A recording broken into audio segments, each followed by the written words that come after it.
Halo Sobat Kredit. Cerita ini datang dari seorang wanita bernama Sinta.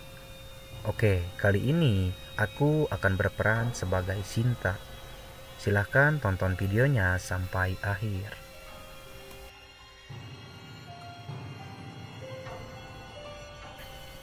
Panggil saja aku Sinta. Aku ini baru saja kuliah di Sumatera. Aku berasal dari Madura, di mana merupakan tempat kelahiranku. Sebenarnya, aku mempunyai keluarga di Sumatera, tapi aku tidak mau merepotkannya dan memilih untuk ngekos saja. Aku mempunyai teman yang sama baru masuk kuliah juga. Namanya Ayu. Dia mengajakku untuk menetap di kosannya biar ada teman.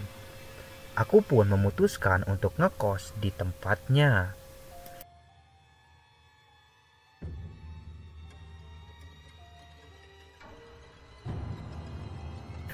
Hari pertama tinggal di sana, aku langsung berkenalan dengan penghuni kos yang lain. Kami pun saling bertukar cerita.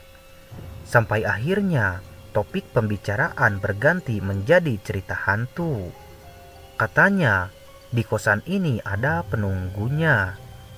Ada yang pernah beberapa kali melihat penampakan misterius di depan gerbang. Ada juga yang beberapa kali ketindihan. Dan yang paling parah, ada yang diganggu dengan suara seperti orang merangkak di dinding kamar.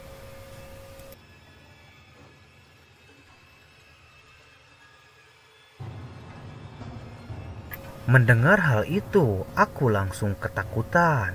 Katanya, dulu di kosan ini ada mahasiswi yang mengakhiri hidupnya.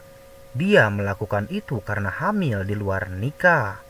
Dan menurut mereka, kamar yang aku tepati sekarang adalah bekas kamar mahasiswi itu.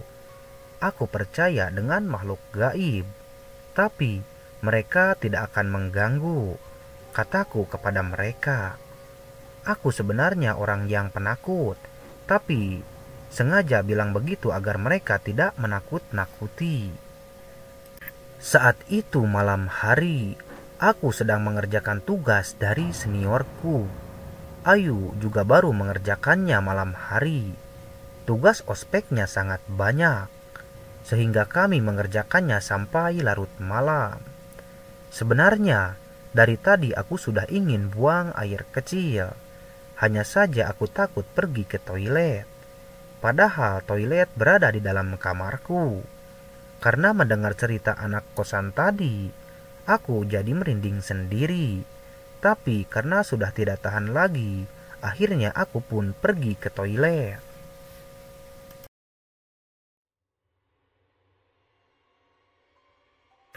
Di dalam toilet, aku seperti mendengar suara tangisan. Kukira itu penghuni kamar sebelah yang menangis. Tapi ketika ku dengar lebih jelas, suaranya berasal dari depan pintu toilet.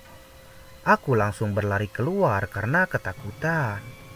Aku disambut dengan wajah Ayu yang keheranan juga. Dia bertanya, apakah aku mendengar suara itu?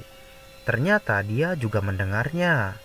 Kita berdua saling berbagi pandangan dalam diam. Perlahan-lahan suara tangisan itu menghilang. Kami menghela napas lega. Aku mengajak Ayu untuk pindah mengerjakan tugas di kamarnya. Dia setuju. Kami langsung membereskan alat tulis dan segera pindah ke kamar Ayu.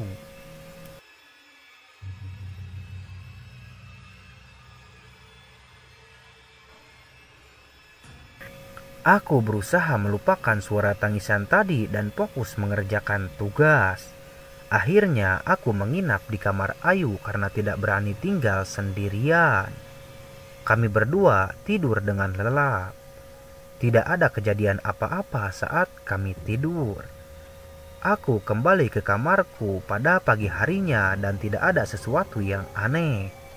Aku dan Ayu hendak menceritakan kejadian itu pada teman-teman di kosan, tapi mereka masih belum pada bangun.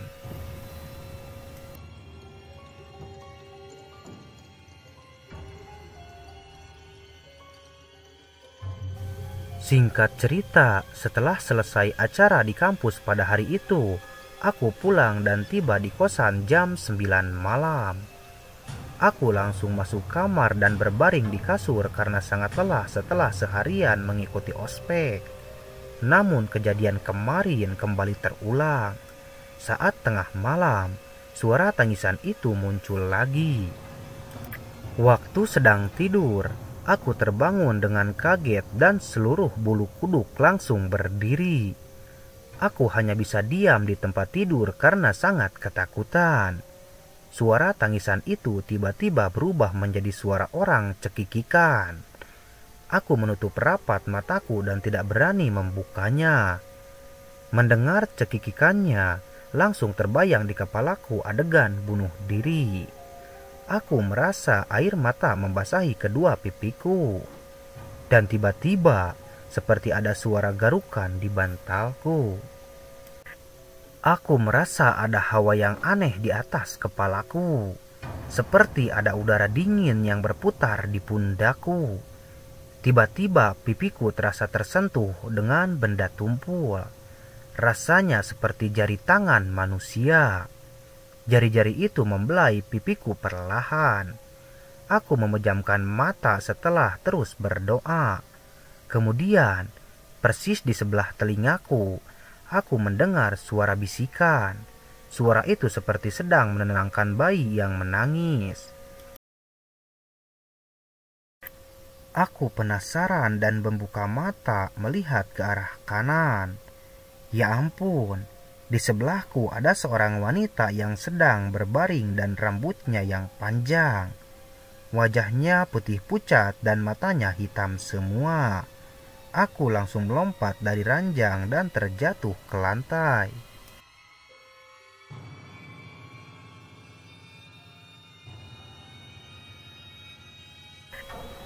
Wanita itu merangkak ke pinggir dan mengintipku dari atas ranjang. Aku sudah tidak kuat lagi menghadapinya dan langsung membanting pintu keluar dari kamarku. Aku berlari melewati lorong hingga sampai ke depan kamar Ayu. Aku mengetuk pintu kamarnya dengan keras. Ayu membuka pintu dan tampak keheranan. Aku mendorongnya masuk dan bercerita. Ayu sepertinya tidak paham dengan apa yang kualami.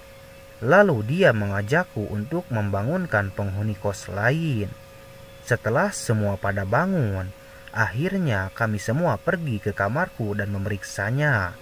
Setelah sampai di kamarku, hantu itu sudah menghilang.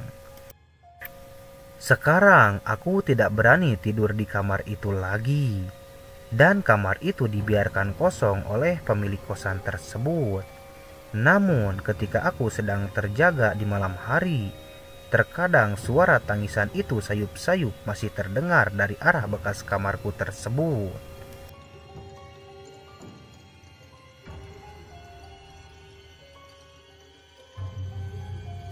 Nah, itulah sedikit cerita mengenai kosan berhantu.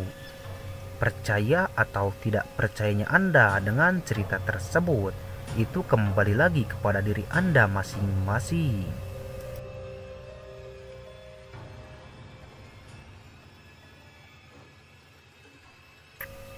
Jika teman-teman mempunyai cerita horor dan ingin menceritakannya kepada kami, silahkan komen terlebih dahulu di dalam kolom komentar di bawah.